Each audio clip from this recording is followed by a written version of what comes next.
This training video is to be used to highlight the use of Smartsheet.com as a project management tool. So the first step is logging in to Smartsheet.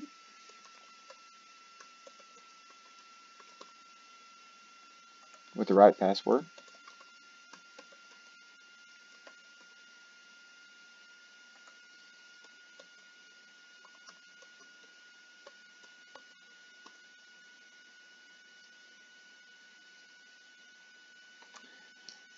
So within Smartsheet, this automatically pulled up to the last sheet that I was utilizing, but the home page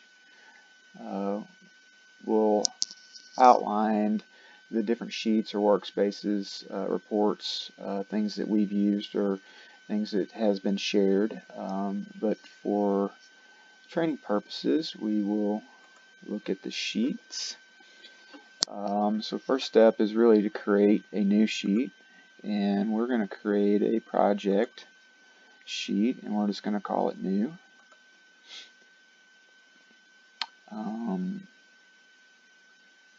So here's my new sheet. I'm going to open it by double clicking, and in doing so it's going to create this basically a task breakdown Gantt view to start off. So there's several different views that you can choose. So we have a grid view, which is just going to break out the task line by line. We have a Gantt view, which is going to allow you to create a critical path.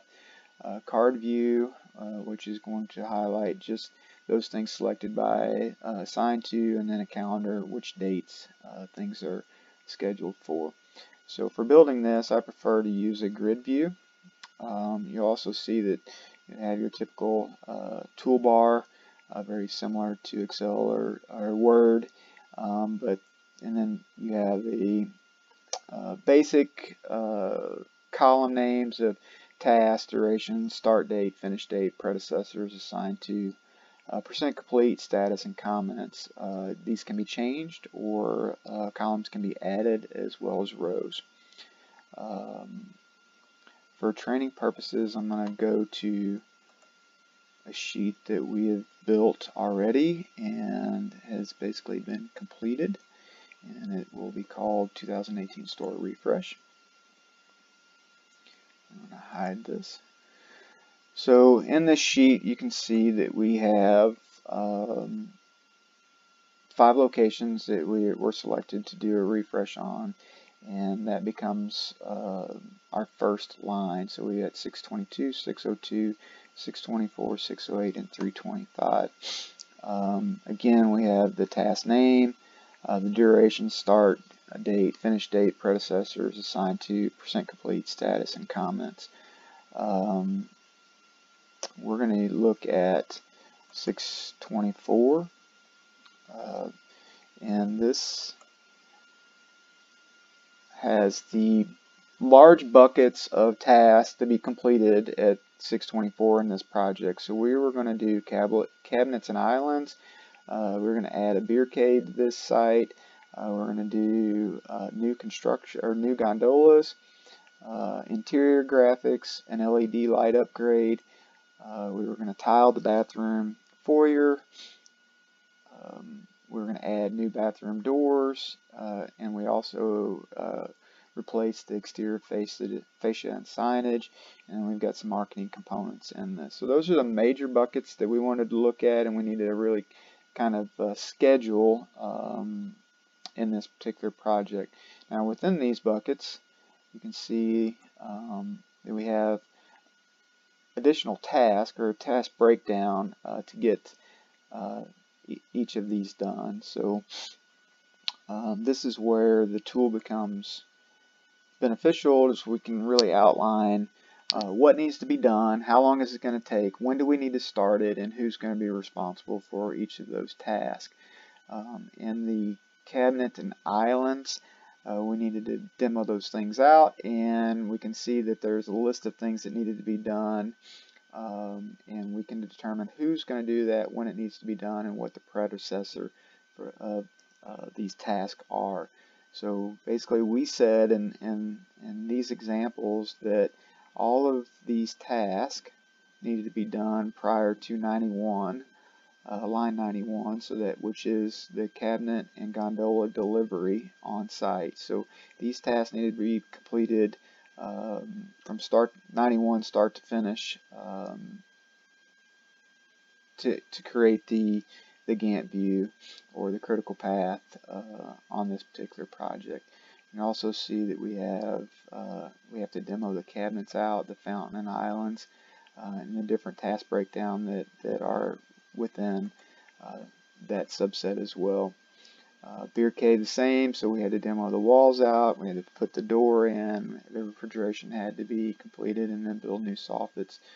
And we can apply the duration, start date, finish date, and then any predecessors that are required to be done prior to the next step being completed, and then who has ownership of that. I spoke earlier about the different view. This is in a grid view, and we can change that over to a Gantt view, which gives us the duration of each step of the stage. And you can see in this view that we started this in the middle of August, the entire project, and the final end date was in the middle of November. And we can even open these up to see the steps and connections of the predecessors and who's responsible and the duration of each one of those tasks. And as we break those down, they get even more detailed. And you can see by the red outline that this is a critical path. These things have to happen, and if we have an issue with any of these happening, or delay, or extension of the duration, that it will impact the end date of the project.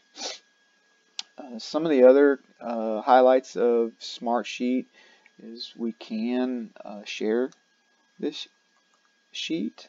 At this point in time, it is shared with Bill Guffey, Rob Biddick, which is an outside vendor, Mark Jordan, Scott Holland, Fortier, who's an outside vendor, Anson Scoville. So a multitude of different people that have responsibilities in this. So it's not just internal people that are responsible for tasks or project steps in within this project, but also outside vendors that can help us build the entire project work breakdown structure, so we know what tasks are needed to be done, what the duration is, and who's going to be responsible for those. And that can be sent via email. So once I select somebody who I want to collaborate with, I can determine what the permissions are. They can be admin, they can edit and share, they can edit but not share, and then somebody is just a viewer. So once that's done and you've selected all your team to be able to help you build this, we can also add or request notifications. And so this is an update request, and I can create a new update for a particular line or for an individual, and can also, so that'll send an email and ask for an update on where we're at with this particular project. These are all assigned and shown as complete, so it's not going to ask for that update. But if this status was not complete, we could ask for an update on the merchandising of the gondolas, and it would be sent to Bartley and send him an email request that he could go in here and make the update as the project manager, or as the responsible person for this task, but then the project manager can see that. Now if we have pictures or documentation that we want to attach, we can click this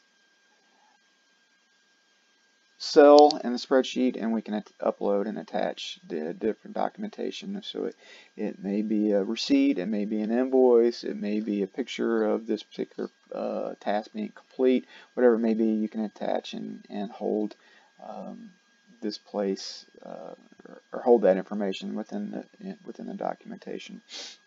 We can also add comments by line. So if I want to say this was completed, or if I've got a note I want to send to or attach to this particular sheet, or that one task within the subset, I can leave a note for whomever is going to view this for future use, and it will save and be stored within the sheet. One of the other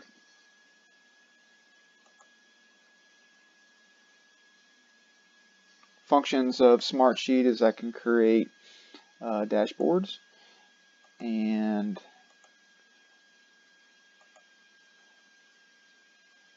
this dashboard is tied to another sheet, but again, we can create many different dashboards in different styles depending on what you want. But bar graphs, pie charts. We can look at completion reports, or in this particular one, we're looking at projects due dates, start the next 30 days. Next 30-day budget, things that are projects that may not be on task, but just a quick view or a dashboard view of maybe where a project or many projects are at for an individual. So this is a very quick view or tutorial of maybe some of the components that are available within Smartsheet to help manage a project, creating a sheet, creating the work breakdown structure, and then creating duration, predecessor, critical path, assigning to, and using this to help manage projects to completion, to stay on track and stay on budget.